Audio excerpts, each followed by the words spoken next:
such a close-knit family. I think that speaks a lot to his character. He cared for the community, he cared for his neighbors. So, good person. For Chris Lalor, when you think of a fire department, firefighter Chris Lalor should always come to mind. Family and teamwork are who he was.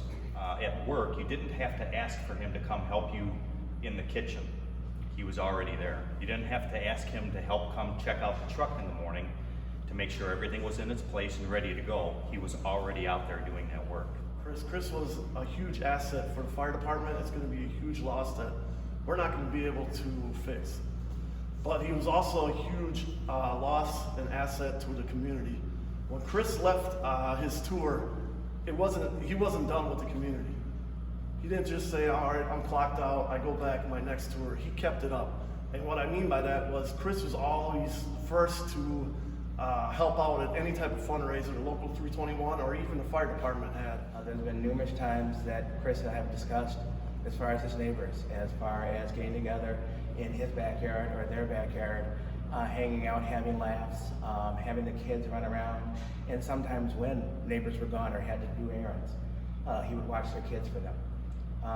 There's one little story that does come to mind after you remember it was about a few winters back, where Chris was driving by and there was a snowstorm going on. An individual was snowblowing and ended up falling down and wasn't able to complete snowblowing his driveway or walkway. You hate to say it in this day and age, sometimes individuals will continue to drive by because they have their own things to handle. But no, Chris did stop. Chris went over there and helped that individual and finish his driveway, finish that walkway. When he was all said and done, hopped back in his car and went about his business. No need to have any gratitude for that. That was just, once again, of the kind of person that Chris was. And, you know, he was just a very level-headed guy. And you need that in this line of work. You need someone that can remain calm and keep their head together in some of the circumstances that we enter. And the only time you really see him ever get upset was when his Bears weren't playing good, and that was pretty much the only time he got a little shooken up and upset. But he was definitely an asset to this department, an asset to the community, and he will certainly be missed.